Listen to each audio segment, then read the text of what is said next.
Hey guys, Damon Hart, Foxy Home Buyer, the Foxy Home Buyer. And I wanted to say thank you so much to a recent meeting I had. I was a networking group for a group of local investors here in Brevard County where I live. And I met a really awesome realtor who just kind of got started and looking to buy a bunch of investment property. So I wanted to do a quick little shout out to Lori for inspiring me to do this video today, because she wanted to know a little bit more about how I got started. I don't know if I ever told this story, so thanks, Lori. I'm going to tell it. So my story, I don't think is unique to most people, but I got started back in like 2002, 2003. I remember that because I was just kind of getting out of high school, or rather college, and I got my first job. I was working for at the time, I was working for a mortgage company, pretty large mortgage company, and it was before 2008, so it was subprime, right? So they were getting us right out of college and just throwing us on the phones, and we would just dial away and get clients, right? So I was working at a mortgage company, and what happened is I started to see in working with some of these investors that, you know, when I would deal with the guys that just weren't buying homes to live for themselves, they were making, you know, $50,000, $60,000 checks at closing, and they didn't even own these properties very long. So my interest was piqued because, I mean, I was making great money as a kid, but at the same time, I just felt like, hey, if there's a better way to do this, maybe I'm on the wrong side. So I started to look around, and back then, yeah, there was, I mean, the internet wasn't huge at all. There was no real, I mean, maybe I had email, we had email, but, you know, there was still like kind of dial up. So no one was just jumping on the internet. So you couldn't just go to YouTube and find information. So what I did back then is I looked around and I asked a few people, and, you know, there were always these seminars that would come around. So I myself went to this one seminar. I won't drop the name, but maybe I would if you ever wanted me to know. I just don't want to talk bad about them or anything, because it was a good experience overall. But basically, they would bring us all into this room. I had to travel down to I think, somewhere in Maryland, and I brought my best friend with me, and we both kind of went down there and we looked at it, and, you know, it sat us in this big room, big presentation. They told us all about the different strategies, the real estate, and so on. And I mean, I was like floored, because I'm like, yo, this guy made money, this guy made money. Not for nothing, these people are maybe twice my age, and they're making money. I said, I could figure it out, and I'm already here, and some of them haven't even done it yet. So I said I could do it. So fast forward, I get through, and at the end comes the big sale, right? They're going to offer me, you know, a bus trip, all these different strategies, and learn everything. And I'll be able to do that at the discounted price of $25,000. And, you know, looking back on it, I think it's some of the best money I ever spent. Because quite frankly, without making that leap, I wouldn't be where I am today. However, looking back on it, I'm always shocked at how that same model still works, like 25 years ago with all the, oh, not even 25, what's this? So we're talking maybe 15 years ago. With all the information available, I'm surprised that people still go and sit in a room and take a bus tour and all this stuff when you don't really have to. But I can't knock it. But what I will say is I got a good general information on how to get started. I went to all the courses, did all the training.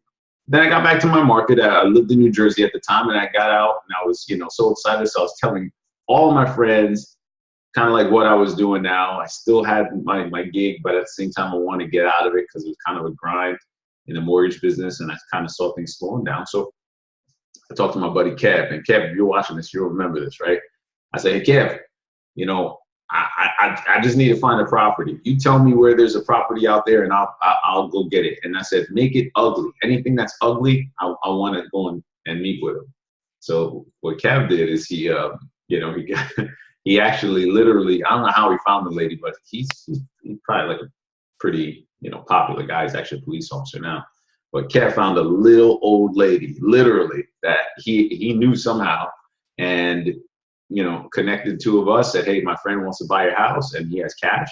And I told him I didn't have much, but, you know, I was going to buy this house cash. And he looked at me and still did it anyway. That's what friends are for.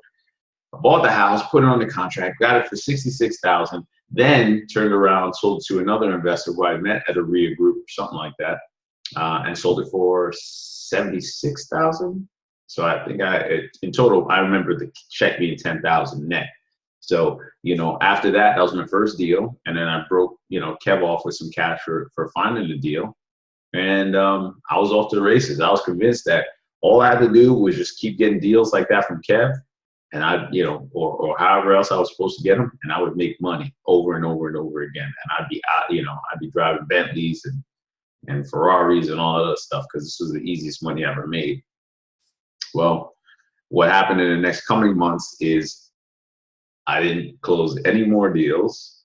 I ended up a few months later, because I had already left my mortgage job, I ended up losing a couple of, going a few payments behind on my primary residence, and fell behind on that one, and ended up having to sell that through a short sale because I was in foreclosure.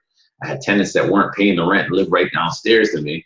And then I moved on, and I went in and ended up losing another property and went back into the mortgage industry. And, just probably the worst 5 or 6 years of my life at that point followed. And it was tough, got to really taste what a lot of Americans did, I think, at that time, taste how hard it is to have a bunch and then really get cut off and start all over. But I did it. And I'd say shortly into maybe 2011, as I'm thinking back to it, 2010 or 11, after I was done licking my wounds and feeling sorry for myself a little bit, I decided, I'm gonna get back into business and get something doing. I was tired of working for someone, so I started my own transportation company. I ran that for about 3 years, my wife and I. And after about 2.5 years of that, 3 years or so, I said, hey, I don't see there being a future in this one either. So I said, what do I know that can work, that I can do, that I can build? I just would have to maybe learn a little bit more what's going on now. And at that time, real estate was heating back up again. Around 2013, everything had more or less washed out. So people were looking to get back in the market. So I did. And I'd say right then and there, that's pretty much my grand story. I could bore you with all the details, but in summary, what really happened for me is I, got started, got some early success, didn't do anything else after that in real estate, quit, went and got a full-time job. 2008 happened, sucked really bad. And then stuck through it and got out the other side and got back into real estate. So that's my quick story, and my I guess idea to take away from this business is, like, no matter where you are, whether you had some hard times during real estate, or you've had some attempts at it and sucked and didn't make it. I would say, my best advice looking back on it, things that really changed for me in this business is understanding two things. And I'll give you the advice just because I think it's something that would benefit you no matter where you are in your process of getting money in real estate. And that is, first, understand that this business is primarily not so much the actual asset, but what you become if you want to get into real estate, and especially wholesaling or doing this as a business. You have to understand that with a business, you're going to have to learn how to market. And if you don't know how to market, and you don't know how to market effectively, you are going to fail. Just like, and how do I know that? Just like I did. I made my first deal with Kevin, and I didn't have to market. That was just word of mouth. I just got fortunate, right? But when it came down to doing it again, I didn't know how. And if you don't know how to market, and you don't know how to get the deals and get in front of the people that have the deals, you will struggle. And ultimately, you'll struggle enough, because you're not crazy, right? Most people aren't crazy. If they struggle enough and they're not having success at something, they're gonna go the opposite direction. That's just human nature. That's not crazy. That's actually being very sane.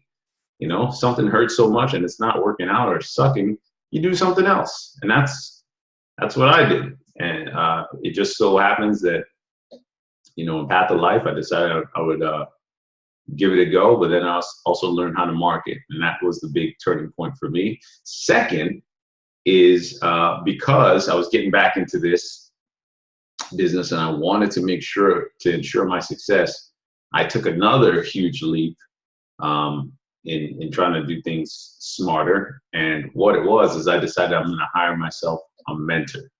And I hired a mentor with not very much money. Well, what was big money to me back then is not big money now, but it was huge money for me back then. I remember just kind of like, this thing's got to work. And in doing that, I was able to secure a really, really great mentor. And I think that catapulted me into having tons of success, because now I wasn't just doing the business by myself.